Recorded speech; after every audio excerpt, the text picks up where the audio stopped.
Hello everyone, a very warm welcome again to the science virtual session, children. So we are going to continue with the session of the chapter transportation in animals and plants, chapter 11 part 4. Let us continue learning about the heart. We have learned about the various parts of the heart and the flow of blood through heart. We have seen in the previous session. We have seen the structure of the heart. We have seen a closed flow diagram where the circulation of the blood you have seen through um, the heart we have seen. So let us see some important concept related to the heart. Let us begin, and you are going to take down these definitions and the concepts in your notebook. I hope you are writing in your notebook. First concept, heartbeat. What is heartbeat? The muscles of the heart relax and contract continuously as it pumps the blood in the arteries. This rhythmic contraction and relaxation of the heart is called a heartbeat. So everyone knows that when you come try to listen to with the help of the stethoscope, when you keep or you just keep your ears to somebody's chest and can feel the beat, that is the heartbeat. No other organ will beat like that. It is the heart which is on your left side beats because of the rhythmic contraction and relaxation of the heart, since it is pumping blood. That's why it has to have a rhythmic contraction and relaxation. It's a pumping station of the blood in the body.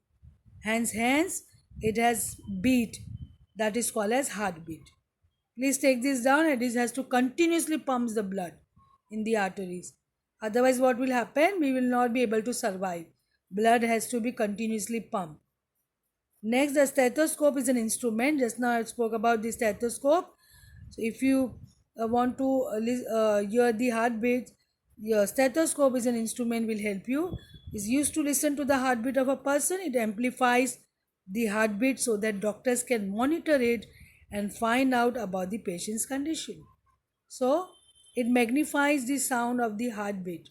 So when you're using stethoscope, it's easy to make out the number of heartbeats per minute.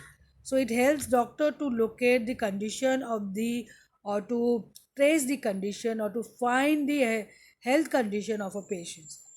So like that, if you try to hear the heartbeat, you will just get to know some heartbeats, but says stethoscope will help you to count the beats properly. This is an instrument used by the doctors, and it contains two earpieces, a tube that contains them, two chest piece comprising of a sensitive diaphragm.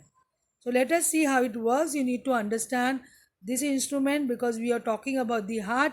We are talking about the heartbeat in this chapter. So you need to know how this instrument works, because this instrument is going to help you to find the heartbeat, the number of heartbeat, the heart rate, the pulse beat. So that instrument we need to learn in detail. So stethoscope, what does it consist of? Let us see. It consists of two earpieces, and it has a tube that connects them to chest piece. It has sensitive diaphragm so that it can amplify the heartbeat. Let us see how it looks. So this is a stethoscope, and this is how it looks. It has a earpiece, and you can see uh, it has a bell diaphragm, where this diaphragm is very sensitive. When you keep it on your chest and you put the earpiece in your ear, through this tube the beat will reach to your ears. It will get amplified, and you can hear the heartbeat very clearly. So this is stethoscope you must have seen in many clinics. You must have seen doctors using them to find out the normal or some health issues with the patients having some heart problems. So this is very useful instrument, children. I hope you have understood how it is made. Just need to understand that. Let us see, do all animals possesses a circulatory system? Till now we have seen human circulatory system, where how how it works and how important it is for humans to have a proper circulatory system. We have seen various organs of the circulatory system. We have seen the components of blood. We have seen the important organ for circulation of blood, that is heart, and we have seen various concepts related to heart. Let us see, the same thing is applied to all the other animals. Even they do have a circulatory system. If they have, then why? And how it works? Let us see. No animals like hydra and sponges do not possess a circulatory system. So it is not like all animals possesses a proper circulatory system. Um, like low order animals and plants, let us see if they will not have this circulatory system, like hydra and sponges. These animals live in water and hence get food and oxygen from the water as it enters their bodies. So here they don't need a proper circulatory system. They live in water and they procure oxygen from the water, and the food requirement is done with the help of the food present in the water and the oxygen present in the water. And as the water comes out of their bodies, it takes away the carbon dioxide and waste materials out of it. So they just have a inward and outward flow of water and oxygen. So carbon dioxide becomes excess in the body, is given out as waste material across the body, just given out like that through a membrane. So they have the membranes through which the incoming and outgoing of the materials takes place. That's why they don't require a proper circulatory system. Let us see excretion in animals. Now we will see excretion in animals. Even we excrete, that means excretion is giving out the unwanted uh, digested undigested part of the food. So the waste material after digestion is should not be left in the body because it is toxic in nature, as you have learned in human digestive system. So that has to be eliminated. So we have a proper excretory system in the body. So let us see excretion in animals. Why we need to excrete? You all know, because the undigested food, the unwanted food, the waste material after digestion has to be eliminated from the body. The cells in animals release some waste products as they perform different functions. As one of them unwanted or um, waste product of respiration, of cellular respiration, is carbon dioxide, which we have learned, which is not required by the body, so it has to be given out. So how do we give out carbon dioxide from the body? By exhaling it. We exhale. What we exhale? Carbon dioxide. And what we inhale? Oxygen. And these waste products are toxic and they must be removed from the body, otherwise it will be very harmful. And the process of removal of waste product which is produced in the cells of the living organism is called as excretion. So very simple. As you're learning about the transportation in plants and animals, here very important concept to understand. We are learning about the transportation of nutrients, oxygen, and all the other requirements in the body. You need to understand that excretion is also a very important process in the transportation system, because the unwanted waste has to be transported and eliminated from the body. Otherwise it will be only a toxic and it will be very harmful. Please take this down, the definition and the concept of excretion in animals. Now let us see the excretory system in human beings. As you have seen, the circulatory system, that is one of the important system for the transportation of food and nutrients and oxygen. Here you are going to see the excretory system in human being. We need to have a proper system for elimination of the waste from the body. Let us see. Here you just need to have a look at this.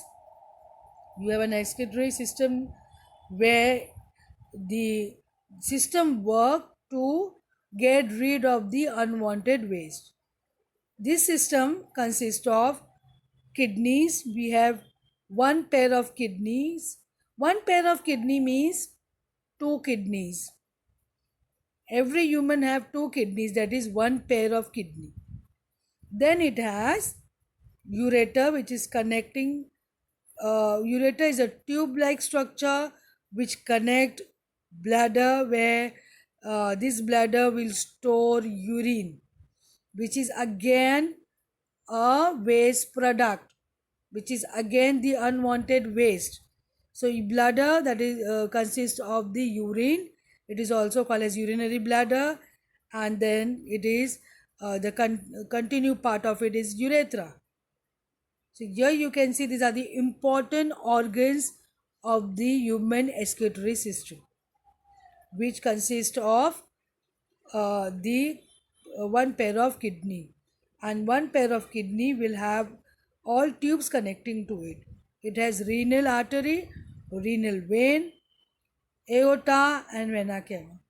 For the transportation of blood to the kidney, all these arteries, veins is very much required for the incoming and outgoing of the blood from the kidney.